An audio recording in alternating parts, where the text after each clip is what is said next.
Madame, Monsieur, bonsoir et bienvenue sur Al24 News. Nous sommes le lundi 16 mai et voici les titres de l'actualité.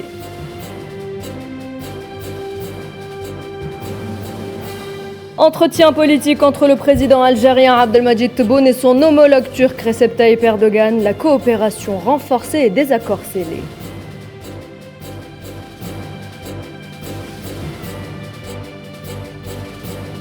En signe de protestation, le Mali se retire du G5 Sahel et de sa force militaire antiterroriste.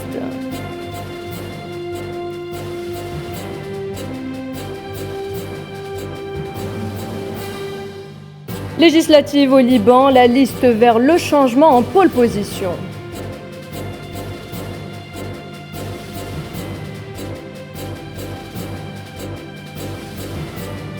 Et puis l'Algérie compte se doter des moyens aériens nécessaires à la lutte contre les incendies. Une coopération avec le Canada se dessine.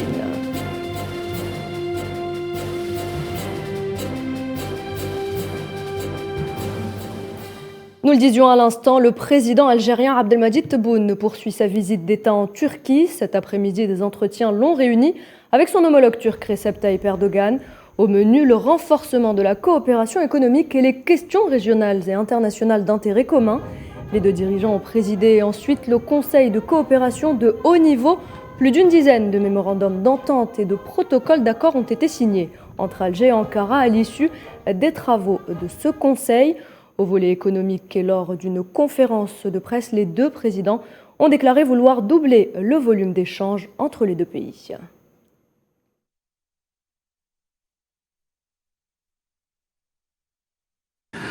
بمناسبة زيارة فخامة الرئيس رجب طيب أردوغان لبلادنا في سنة 2020 والتي كان من نتائجها إبرام العديد من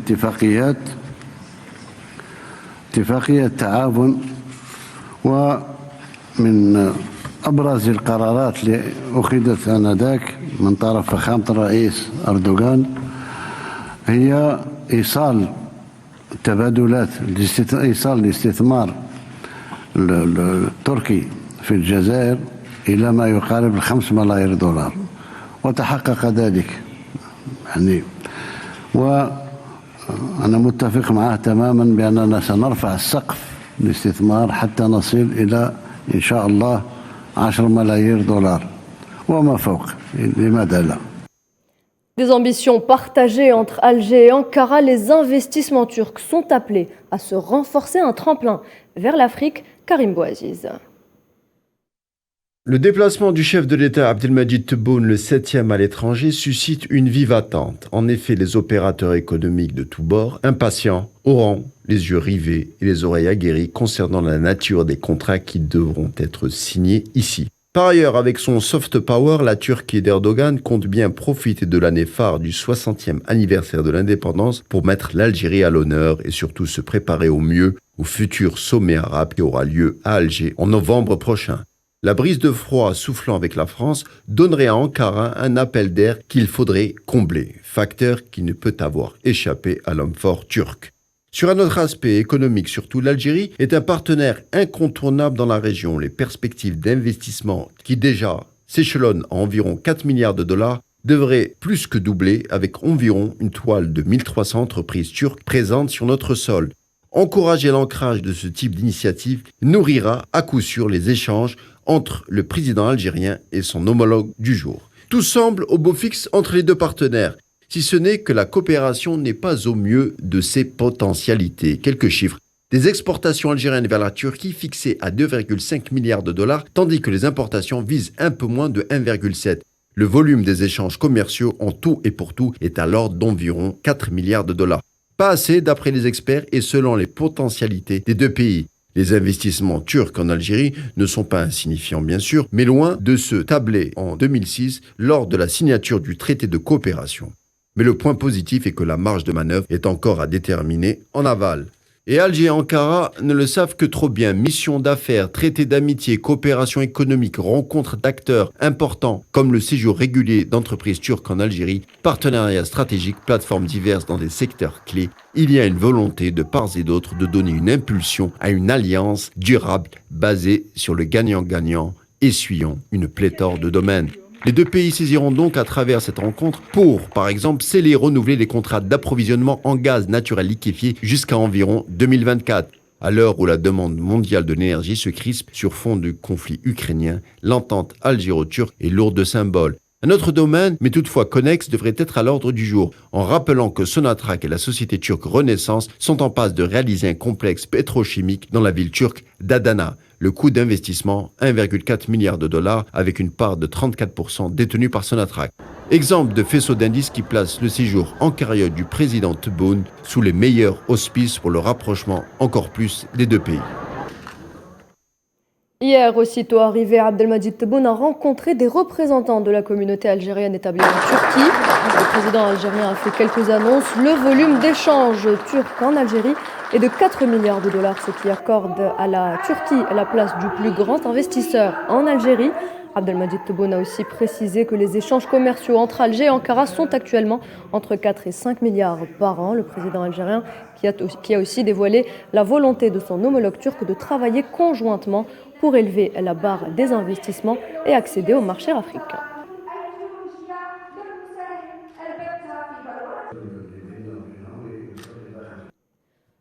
Autre coopération, elle concerne cette fois-ci l'Algérie et le Pérou. Les deux pays ont tenu à Lima la 4e session du mécanisme de consultation politique, 11 ans après la dernière réunion de ce mécanisme signant le retour à la normale de l'activité diplomatique entre les deux pays. Cette 4e session crée un cadre propice au dialogue politique et à la coordination des programmes de coopération entre les deux pays. Direction le Mali à présent, Bamako a annoncé hier soir son retrait du G5 Sahel et de la force conjointe antiterroriste.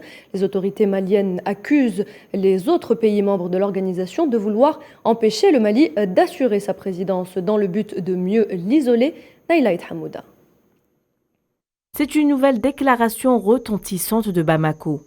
Les autorités maliennes ont annoncé le retrait du G5 Sahel et de la force militaire antiterroriste. À la télévision nationale, le porte-parole du gouvernement a en revanche précisé que le Mali continuera à entretenir ses relations bilatérales avec les pays du G5 Sahel, en l'occurrence ses pays voisins.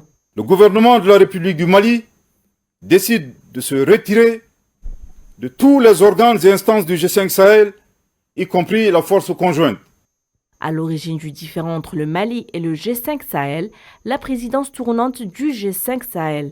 Le témoin devrait passer de Nouakchott à Bamako lors de la conférence des chefs d'État de l'organisation, prévue en février 2022. La réunion ne s'est toujours pas tenue et rien n'a filtré sur une éventuelle date.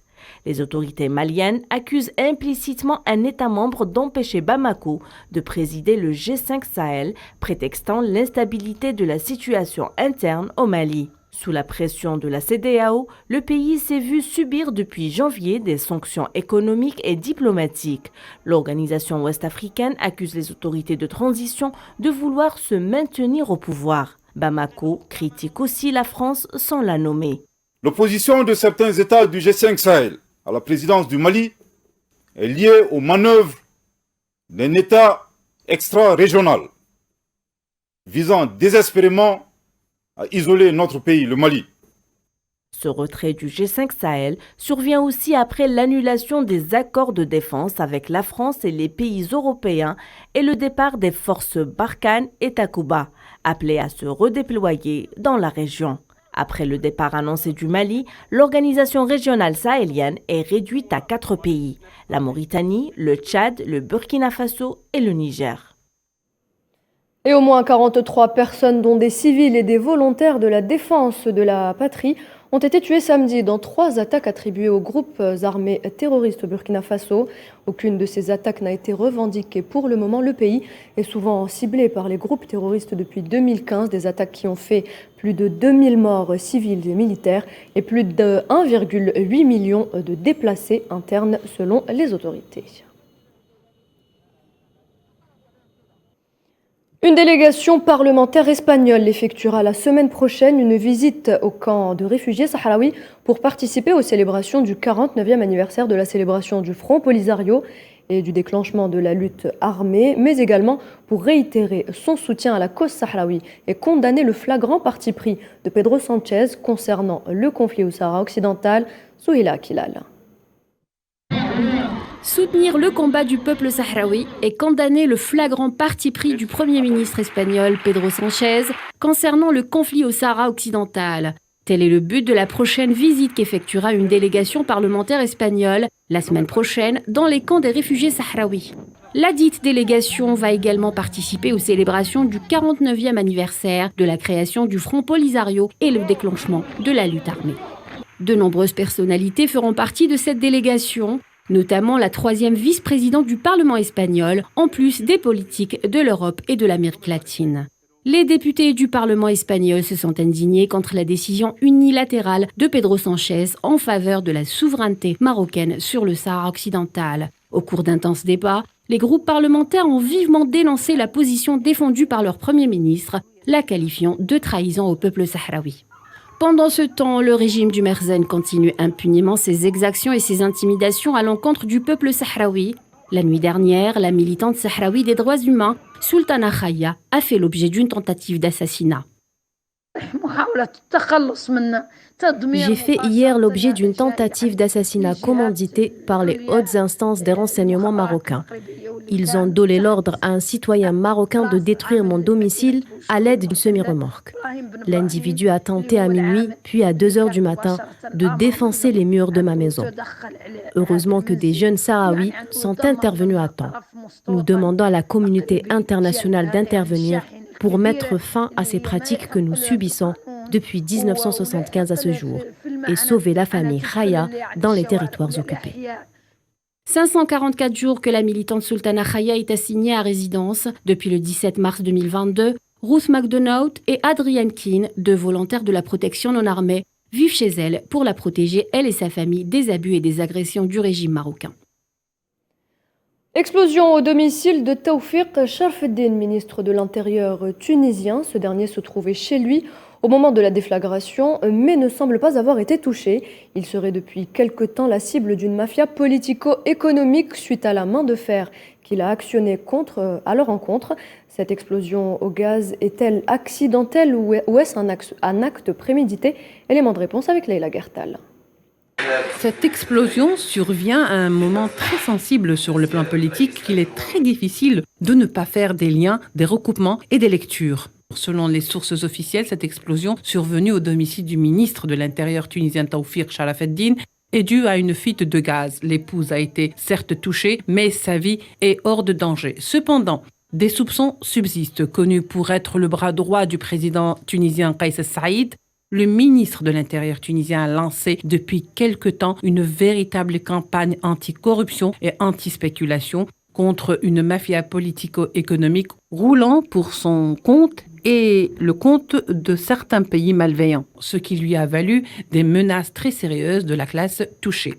Aussi, cette explosion dont le timing est tout sauf anodin suscite de nombreux questionnements. Serait-elle accidentelle ou cache-t-elle un avertissement déguisé ? L'indignation de l'opinion internationale se poursuit. Les images de l'acharnement de l'entité sioniste lors des funérailles de la journaliste palestinienne Shirin Abu Akleh, manquant de peu de faire tomber le cercueil de la défunte, ont choqué le monde. Les premiers résultats de l'enquête de l'entité sioniste laissent penser que l'assassinat de la correspondante d'Al Jazeera est un acte isolé ou un tir accidentel. Tinhinan Makassi. Les premiers résultats de l'enquête sur le meurtre de la journaliste Shirin Abu Akleh, tombée en martyr la veille du triste anniversaire de la Nakba, ont été dévoilés. Selon le porte-parole de l'armée de l'entité sioniste, la balle qui s'est logée dans le crâne de la défunte ne lui était pas destinée. Elle visait un Palestinien qualifié de terroriste par le dit porte-parole. Dès les premières heures qui ont suivi le drame, le chef de l'armée de l'occupation, Aviv Kohavi, n'a envisagé qu'un seul scénario. La balle qui a touché la journaliste provient de tireurs palestiniens. Si la mort de Shirin a provoqué l'émoi, en particulier en Palestine, et pour cause, Shirin faisait partie de ces journalistes considérés comme les porte-voix de la cause palestinienne.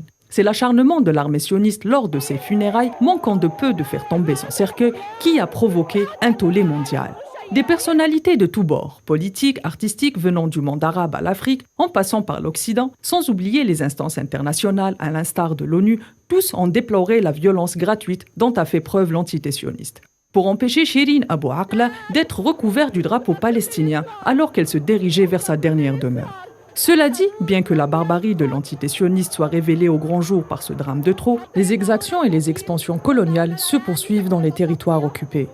Pas plus loin qu'hier, 74e anniversaire de la Nakba, plus d'une cinquantaine de personnes ont été interpellées et une dizaine d'autres blessées.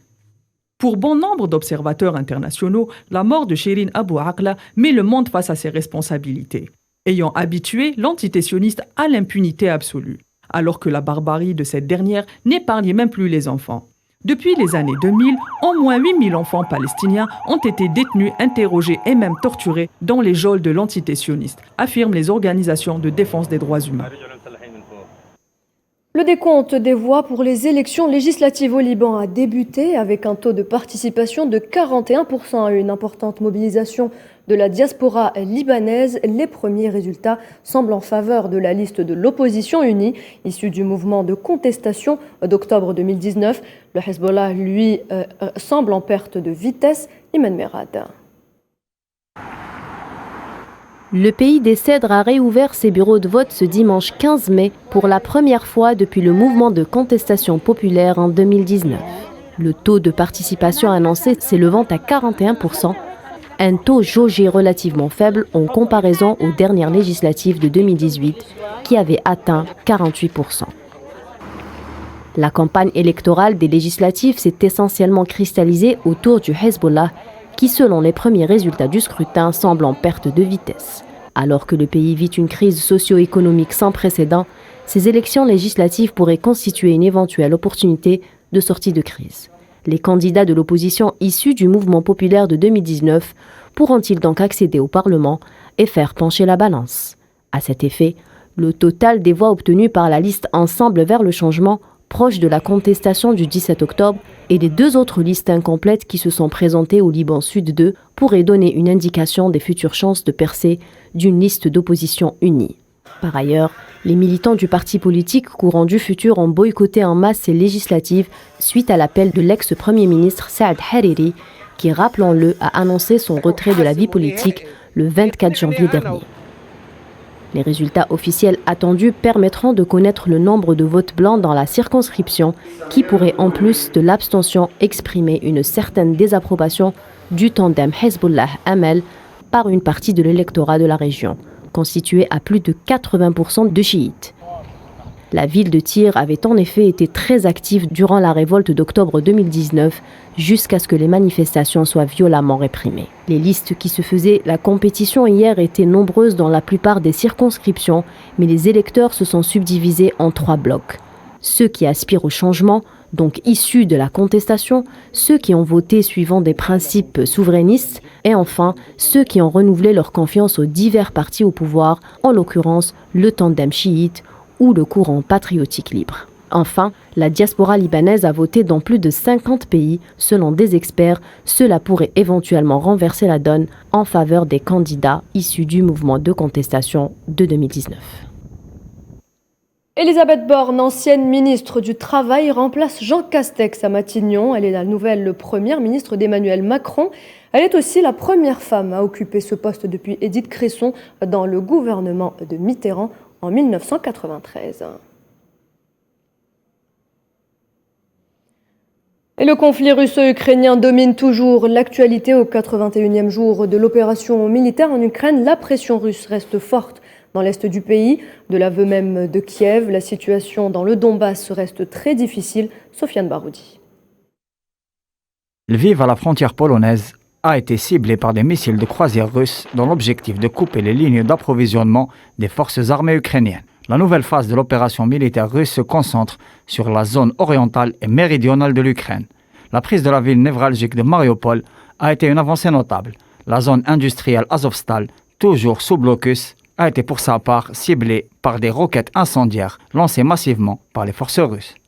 Pour autant, les négociations avec les soldats cantonnés dans les sous-sols de l'usine continuent, principalement pour l'évacuation des civils de cette zone assiégée. Le ministère russe de la Défense a annoncé l'interception de 2 avions de chasse ukrainiens à Nikolaïev et Kharkiv. La ville de Nikolaïev, justement, pilonnée par l'aviation, est une clé stratégique sur le chemin d'Odessa, point nodal sur les rives de la mer Noire. Pour rappel, les forces russes contrôlent déjà Kherson, qui sert de jonction entre la Crimée et le sud ukrainien. Les combats les plus acharnés ont lieu dans le Donbass, où le contrôle de Popasnia a signé une avancée notable sur le front oriental. Les affrontements sont multiples autour de Luhansk et Donetsk, où les formations militaires LPR-DPR sont fortement appuyées par les forces armées russes qui continuent leur progression. À ce propos, l'armée russe a annoncé la destruction de 4 entrepôts de munitions de l'armée ukrainienne dans la région de Donetsk, ainsi que l'interception de 15 drones dans la même zone et la neutralisation de 2 systèmes antiaériens dans la province de Sumy.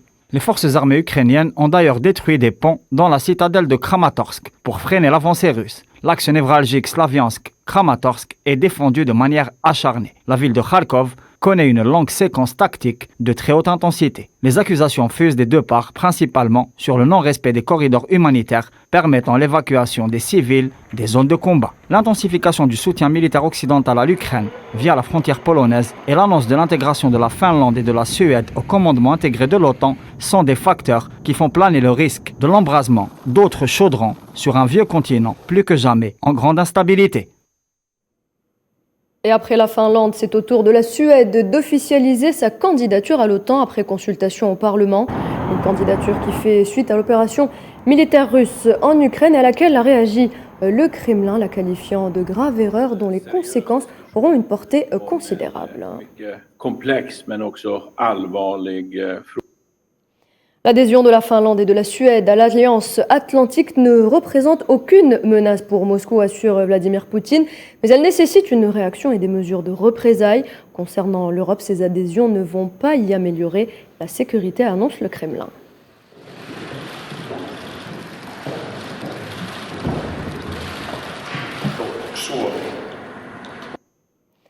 La saison estivale approche à grands pas et à la porte dans son sillage le spectre des feux de forêt. Un danger qui guette tout particulièrement les pays du bassin méditerranéen. Et justement, pour lutter contre d'éventuels incendies, l'Algérie compte se doter de moyens aériens nécessaires. Une coopération avec le Canada se dessine. Les détails avec Kheldin Batache. Ne laissons pas notre terre brûler. Un slogan et une démarche voulue par la Direction générale des forêts algériennes lors du premier séminaire algéro-canadien de lutte contre les feux de forêt par voie aérienne. Ce séminaire s'inscrit dans une optique d'effort continu. Donc ce qu'on souhaite aujourd'hui, c'est que en après-midi, les collègues des entreprises canadiennes, mais aussi de l'ensemble des directions de la forêt, de la protection civile et d'autres, même des unités aériennes, des commandements des forces, mais aussi de la police nationale, vont pouvoir échanger entre eux, pour qu'ils puissent éventuellement trouver des pistes de collaboration, qu'elles soient techniques, qu'elles soient de formation, ou pourquoi pas, qu'elles soient en termes de solutions canadiennes qui puissent être adoptées en Algérie. Organisé par le Conseil de développement Canada-Algérie, CDCA, sous le haut patronage du ministère de l'Agriculture et du Développement rural. L'événement a scellé la coopération bilatérale en matière de lutte contre les incendies, un fléau mondial aggravé par le changement climatique, notamment dans la région du bassin méditerranéen. Victime de plusieurs épisodes de feux de forêt plus tragiques les uns que les autres, l'Algérie souhaite capitaliser l'expertise canadienne en matière de lutte anti-incendie par les moyens aériens. Leur efficacité n'est plus à démontrer. Je salue votre habilité d'identifier et cibler ce sujet parce que c'est très important pour nous deux. Et ça présente, à mon avis, une vraie situation gagnant-gagnant entre nos deux pays.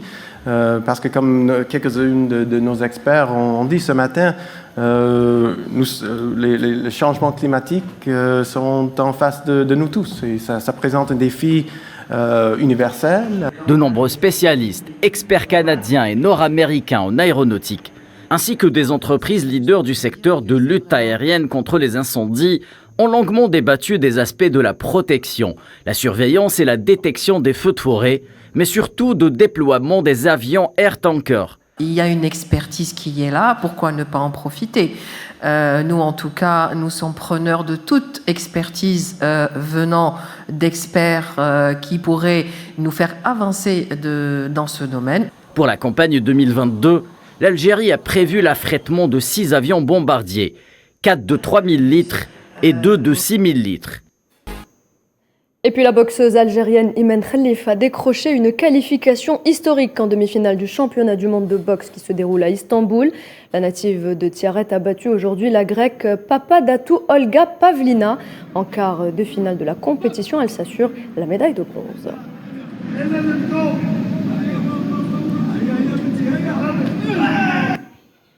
Tombée de rideau hier sur le festival international cinématographique d'Imdrassen qui se déroulait à Batna en Algérie. Un film représentant 24 pays, dont 3 courts-métrages algériens étaient en lice pour cette deuxième édition du festival.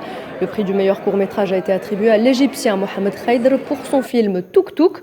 Le Palestinien Mahmoud Ahmed, lui, a reçu le prix du meilleur réalisateur. Quant au prix du meilleur scénario, il a été raflé par le film Tubtaq American de la réalisatrice algérienne Amel Blidi et The Winner du russe Yuri Sizov. Et on arrive à la fin de cette édition. Merci de l'avoir suivi. Tout de suite, la météo avec Amel Ameziane Zitouni. Très bonne suite des programmes sur Al24 News.